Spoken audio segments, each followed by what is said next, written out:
शिवसंत परंपरेतील असणारे शिवसंत श्रेष्ठ शिवयोगी लक्ष्मण महाराजांचा हा 4 चरणाचा उत्कृष्ट अशा प्रकारचा अभंग असेल. प्रस्तुत अभंगाच्या माध्यमातून शिवसंत श्रेष्ठ लक्ष्मण महाराजांना ध्यास लागलेला आहे. प्रत्येकाच्या जीवनामध्ये ध्यास असतो, पण तो वेग असतो. परंतु प्रस्तुत अभंगाच्या माध्यमातून शिवसंत श्रेष्ठ शिवयोगी लक्ष्मण महाराजांना जो ध्यास लागलेला आहे,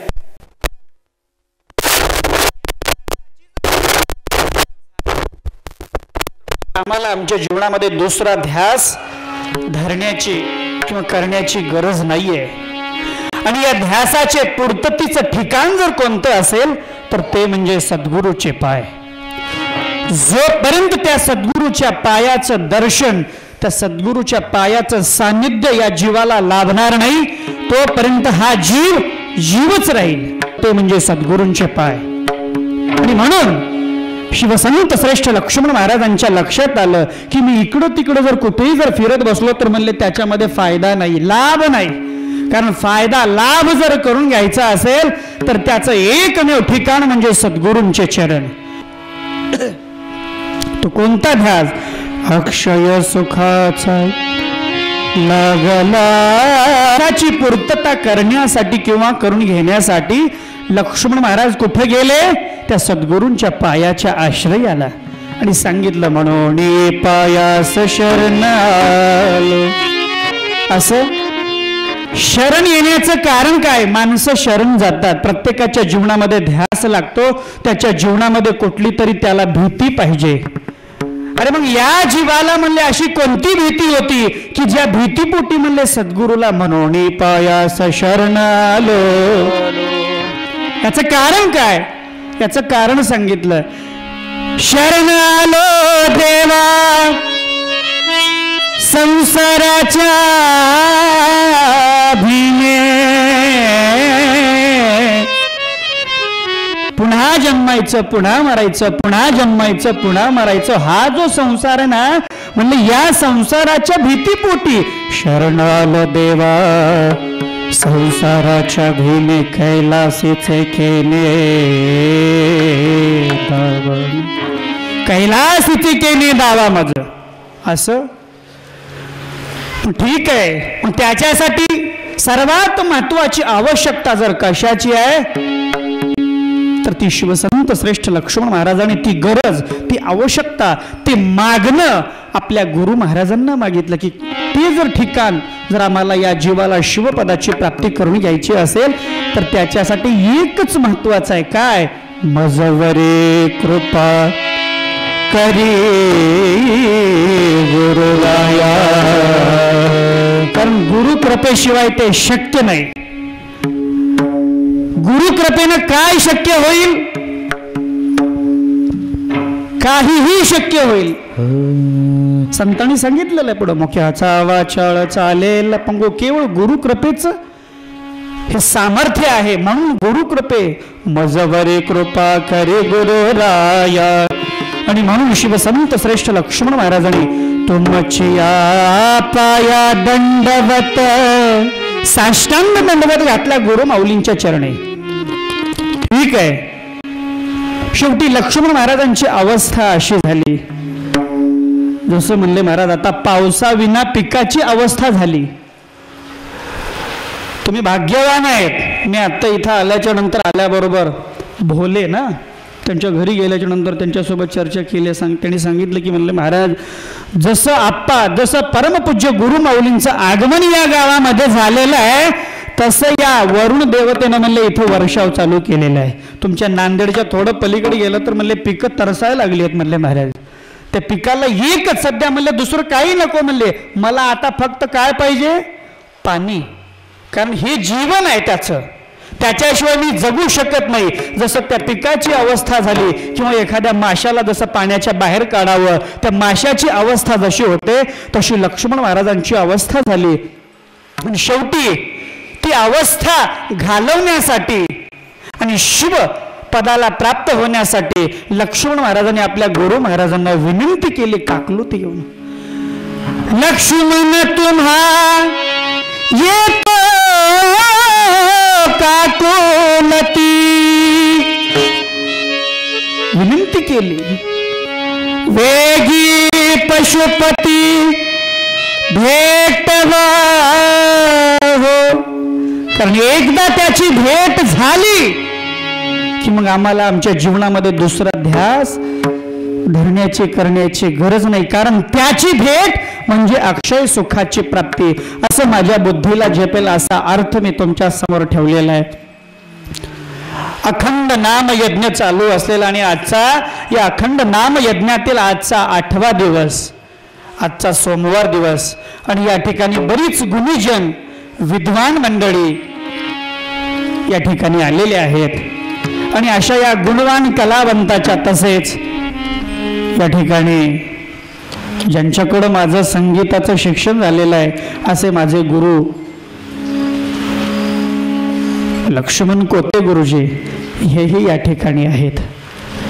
आणि म्हणून आमचे शिवभक्तीपरायण संगीत अलंकार शिवदास स्वामी वेळेगावकर अशी ही गुणवान मंडळी म्हणले महाराज, अशा या कार्यक्रमाला कुठे लहान अनुष्ठान प्रत्येक जण विचारतं म्हणले कोण्या ठिकाणी आहे, तर प्रत्येक जण सांगायला लागलं लहान लहान लहान लहान. आता लहान राहिलेलं नाहीये. लहान एवढं आता लोन लहान म्हणत होते, याच्यापेक्षा मोठं लहान म्हणावं लागेल. कोणतं लहान? मोठं लहान. एवढं मोठं झालेलं, एवढं याचं स्वरूप आंध्रा, कर्नाटक आणि महाराष्ट्र या तिन्ही राज्याच्या कानाकोपऱ्यामध्ये म्हणले नाव आहे. कुठे? परमपूज्य गुरुमाऊली. कारण या तिन्ही राज्यातल्या प्रत्येकाचं लक्ष जर कुठं असतं श्रावण महिन्यामध्ये, तर परमपूज्य गुरुमाऊली राष्ट्रसंत डॉक्टर सद्गुरू शिवलिंग शिवाचार्य महाराज अनुष्ठानाला कोण्या ठिकाणी बसले तो, हे प्रत्येकाचं लक्ष श्रावण महिन्यामध्ये इथं असतं. आणि प्रत्येकाच्या मुखामध्ये लहान लहान लहान नाही म्हणजे खूप मोठं झालेलं, त्याचं व्याप्त स्वरूप झालेलं आहे. आणि म्हणून सेवेकरता घेतलेला अभंग शिवसंत श्रेष्ठ लक्ष्मण महाराजांचा आहे. साठी भेटलेला आहे तर सुखाची प्राप्ती करून घेण्याकरता. आणि सुखाची जर प्राप्ती करायची असेल पण या जीवाकडे खऱ्या सुखाचं अज्ञान असल्यामुळं शिवसंत श्रेष्ठ लक्ष्मण महाराजांनी तुमच्या आमच्यासाठी सांगून ठेवलं की म्हणले बाबा हे असेल तर त्याचं एकमेव ठिकाण जर कोणतं असेल, ते ठिकाण म्हणजे फक्त एकच आहे. ते ठिकाण जर कोणतं असेल, आम्हा सुख दिसे, मनाच्या विरुद्ध घडणं म्हणजे दुःख. संत विचारवंताला विचारलं, त्यांनी सांगितलं ज्ञान परिपूर्ण अवस्था म्हणजे सुख आणि अज्ञानी अवस्था म्हणजे दुःख. अनुकूल परिस्थिती म्हणजे सुख आणि प्रतिकूल परिस्थिती म्हणजे दुःख. पण या सर्वांच्या पलीकडचं जर सुख कोणतं आहे तर ते अक्षय सुख, आणि त्याच्या प्राप्तीचं ठिकाण म्हणजे संतांचे चरण आहेत. आणि म्हणून याच्यासाठी प्रत्येक संताला जर विचारलात तर प्रत्येक संताने एकमेव आश्रय जर कशाचा घेतला असेल तर संतांच्या पायाचा. लक्ष्मण महाराजांना विचारलं, लक्ष्मण महाराजांनी सांगितलं आम्हा सुख दिसे संताची पायी, आता माऊली पाप ताप दैन्य गेले. मन्मथ माऊलीला विचारलं, मन्मथ माऊलीने सुद्धा हेच सांगितलं, म्हणे मन्मथ शिवलिंगा दे चरणापाशी जागा, किंवा मन्मथ घाली लोटांगण कवळी चरण आवडी. मन्मथ माऊलीने सांगितलं.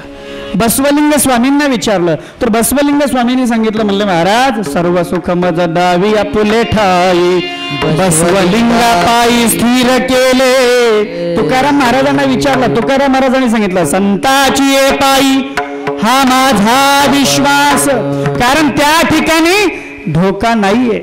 आणि तो धोका जर जीवनातला टाळायचा असेल तर त्याचं ठिकाण म्हणजे संतांचे चरण आहे. आणि म्हणून शिवसंत श्रेष्ठ लक्ष्मण महाराजांना एकमेव ठिकाण ते दिसलं, ते म्हणजे सद्गुरूंचे पाय. कारण का देवामध्ये आणि संतांमध्ये हा फरक आहे. काय फरक आहे? देवाचा अवतार होतो तो दुष्टाचा संहार करण्यासाठी, आणि संतांचा अवतार होतो तो दुष्टाच्या दुष्टपणाचा संहार होण्यासाठी. वाल्या कोळ्याला नारदाची भेट झाली म्हणून वाल्याचा वाल्मिक ऋषी झाला, आणि त्या वाल्याला जर रामाची भेट झाली असती तर वाल्याचा वध झाला असता, शिवार झाला असता. म्हणून संतांमध्ये आणि देवामध्ये हा फरक आहे. काय फरक आहे म्हणले महाराज, लक्षात आलं. वाल्याला नारदाची भेट झाली म्हणून वाल्याचा वाल्मिक ऋषी झाला. हे सामर्थ्य विचारलं तर त्यांनी सांगितलं केवळ याला कारण जर कोण आहे तर संत आहेत. म्हणून संतांनी सांगितलं की बाबा सद्गुरु वाचो सापडे न सोय धरावे ते पायादी आदी. त्या पायाचं महत्व विचारलं मनमत माऊलीला. म्हणले देवापेक्षा श्रेष्ठ संत म्हणले एवढ्या करतायत का महाराज? एवढ्या करता नाही बाबा. तर मनमत माऊलीला विचारलं. मनमत माऊलीने त्याचं रूपांतर सांगितलं. काय सांगितलं? देवापेक्षा श्रेष्ठ का? ब्रह्मा विष्णू महेश हे ही गुरुचेची अंश, हे ही गुरुचेची अंश. एवढ्यासाठी श्रेष्ठ आहेत का महाराज? एवढ्यासाठी नाही. म्हणले याचं एक वैशिष्ट्य आहे संतांचं. जेणे काबलाचे कैवल्य केले रंकासी राज्यपद दिले जीवासी शिवपदी बैसविले जया गुरुनाथे म्हणून पायास शरण आलो. एवढ्यासाठी श्रेष्ठ आहेत नाही. तेही जे संता शरण गेले ते तद्रूपची होवो निठेले पुन्हा नरदेहा नाही आले होवो निठेले परब्रह्म म्हणून पायास शरण आलो. एवढ्या करता? अरे एवढ्या करता नाही. म्हणून गुरुसी भ्यातार्चिता जाण कोटी लिंगाचे घडे पूजन अर्बुद पात्री भोजन दान घडतसे अनायासे. म्हणून गुरुसी भ्याता अर्चिता जाण. आम्ही जर एका वेळेला आमच्या गुरुमाऊलींचं स्मरण केलं, त्यांचं जर ध्यान केलं, त्यांची जर पादपूजा केली ना, त्याची पुण्य किती आहे? पुण्यप्राप्ती सांगितलं म्हणले बाबा.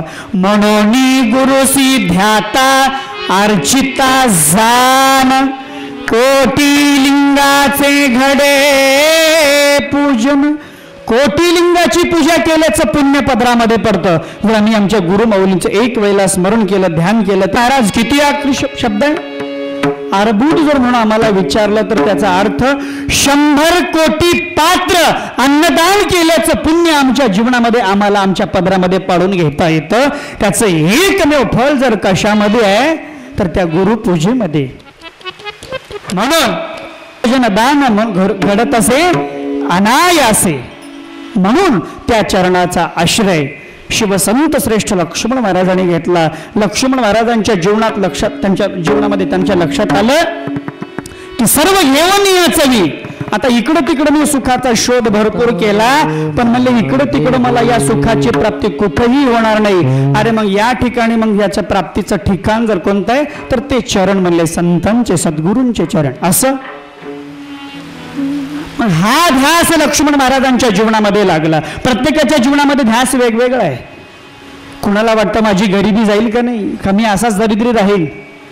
कुणाला वाटतं माझं लग्न होईल का नाही, माझ्या जीवनामध्ये मुली. कारण का लग्न होणं सुद्धा म्हणले फार कठीण झालंय आज. कारण प्रत्येक जिल्ह्यामध्ये महाराज मुलींची संख्या एवढी. गर्भपात करायचा, तिची हत्या, स्त्री भ्रूण हत्या, हे थांबलं पाहिजे. आणि याला कारणीभूत कोण आहे तर म्हणले तुम्ही आहे. म्हणले तुमचं कारण म्हणून याच्यासाठी स्त्री भ्रूण हत्या ही थांबायला पाहिजे. आता शासनाने त्याच्यावर कडक म्हणले कायदाही काढलेला आहे. असो 850 मुली 1000 मुलं. म्हणले काही जी लोकांच्या जीवनात हा ध्यास आहे मुलगी लग्न होईल का नाही. काहींच्या जीवनामध्ये महाराज वातावरण बिघडलेलं आहे. माझी जी टिकून सीट आहे ना, जी आमदारकीची असेल खासदारकीची असेल अजून कुठली असेल ती टिकून राहील का नाही. कारण वातावरण म्हणजे बदललेलं आहे. कारण बदल हा सृष्टीचा नियम आहे. प्रत्येकाच्या जीवनामध्ये ध्यास आहे. कुणाला गरिबीचा, कुणाला श्रीमंतीचा, तर कुणाला कशाचा तर कुणाला कशाचा. काही लोकांना लग्न झालं पण संतती होईल का नाही याचा ध्यास आहे. पण शिवसंत श्रेष्ठ लक्ष्मण महाराजांच्या जीवनामध्ये जो ध्यास लागला, ध्यास लागावा. कारण ध्यासाचं एक वैशिष्ट्य आहे. काय वैशिष्ट्य आहे? स्मरण मनन निज ध्यासे साक्षात वस्तू भेटे विश्वासे. ज्या गोष्टीत आम्ही चिंतन करतो चिंतने चिंतता ती गोष्ट आम्हाला प्राप्त होते. मग ध्यास तसा लागला पाहिजे. कसा? शिवदास म्हणे ब्रह्मकीर्तनाय ब्रह्मकीर्तनाय शिवदास म्हणे ब्रह्मकीर्तनाय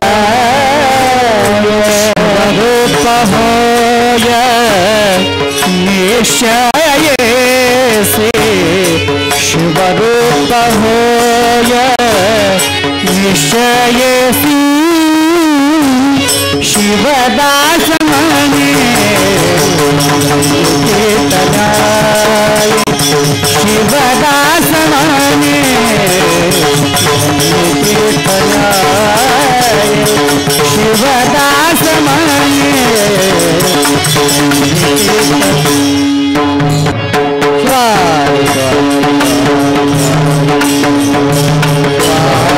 प्रकार भरपूर आहेत सद्गुरूंचे. मन्मथ माऊलीला विचारा, परमरस्त्यामध्ये सांगितले गुरुचे किती प्रकार आहेत. एक ते केशल चविती, एक ते कपडे घालाविती, एक ते नागवेची पळविती. कुणी नागव राहा म्हणते तर कुणी कपडे घाला म्हणते, कुणी केस वाढवा म्हणते तर कुणी काढा म्हणते, तर कुणी काही म्हणते तर कुणी काही म्हणते. पण गुरुची व्याख्या कुणाला सांग, कुणाला म्हणावं गुरु? कारण गुरु भरपूर आहे. कबीरदास एके ठिकाणी म्हणतात, गली गली में गुरु फिरे,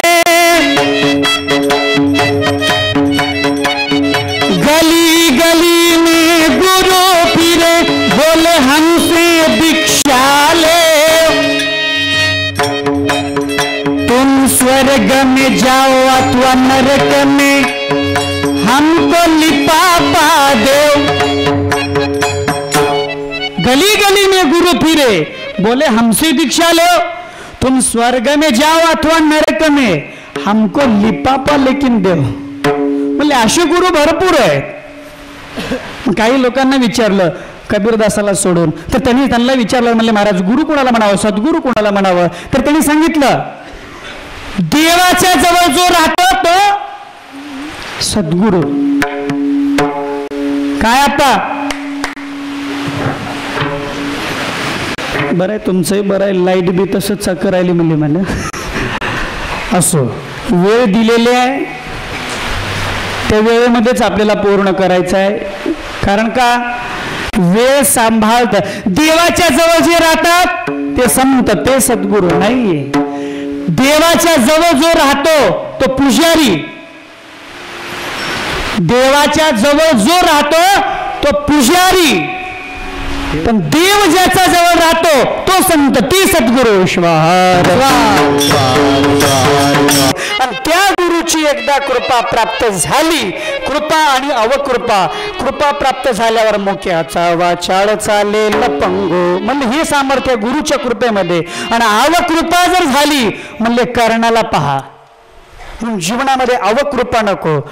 त्यांची कृपा प्राप्त करून घेण्यासाठी त्यांच्या आचारा विचाराप्रमाणे जर आपण आपलं जीवन व्यतीत केलं तर त्या सुखाची भेट व्हायला वेळ लागणार नाही.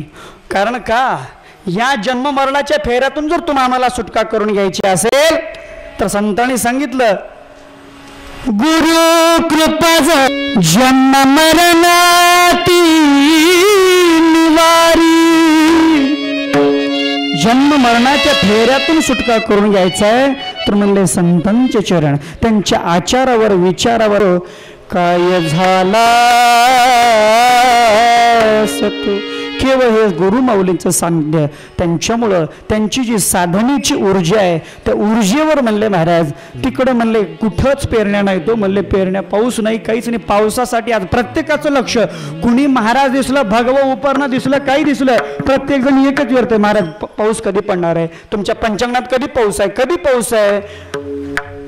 माऊलींचं ज्या ठिकाणी आगमन झालं म्हणलं तिथं पाऊस आहे. हे संतांच्या चरणाचा आश्रय आहे, म्हणजे वैशिष्ट्य आहे. आणि म्हणून 2014 88वे श्रावण मास तापो अनुष्ठान म्हणले या ठिकाणी आहे. आणि 2015 19वे अनुष्ठान श्रावण मास तापो अनुष्ठान श्री क्षेत्र वडवळ नागनाथ या ठिकाणी संपन्न होणार आहे. आणि याच्या पूर्ततेसाठी उद्याच्या गुरुवारी म्हणजे 7 तारखेला बहुसंख्य लोकांनी लोक सद्भक्त मंडळी घेऊन या ठिकाणी परत एकदा आम्ही येणार आहोत. गुरुमाऊलींची विनंती ते मागणं मागून घ्यायचं आहे. आणि एकदा गुरुमाऊली गतवर्षीच त्यांनी होकार दिलेला आहे, पण तुम्ही आमच्या अगोदर 2 दिवस गेली लहानची मंडळी, फक्त 2 दिवसाचा फरक, त्याच्यामुळे एवढे दिवसाचा आम्हाला वेळ पाहावं लागतोय. पण असं या मनुष्याच्या मनामध्ये निर्माण झालंय, प्रत्येकाच्या मनातून उत्स्फूर्त आहे, प्रत्येकाच्याच मनातून. आणि माऊलींची सुद्धा म्हणले त्या ठिकाणी एकदा आम्ही माऊलीला उत्तर नक्षत्रामध्ये बेटावर घेऊन गेलो. आणि घेऊन गेल्याच्या नंतर बेटाला जवळजवळ 250 पायऱ्या आहेत. माऊलीने सांगितले मला चालता येणार नाही. माऊली म्हणलं आम्ही घेऊन जाण्यासाठी वर आहे, कारण त्या बेटाला जाण्यासाठी एकच रस्ता आहे, इकडून तिकडून कुठेही जातात नाही, बाजूनं कडा आहे. मग त्या पायऱ्या चढून जात आहेत नाही तर आम्ही पालखीची व्यवस्था केली, पालखीमध्ये बसून घेऊन गेलो, परिसर पूर्ण दाखवला. आणि पुन्हा माऊलीने आपल्या प्रवचनात सांगितलं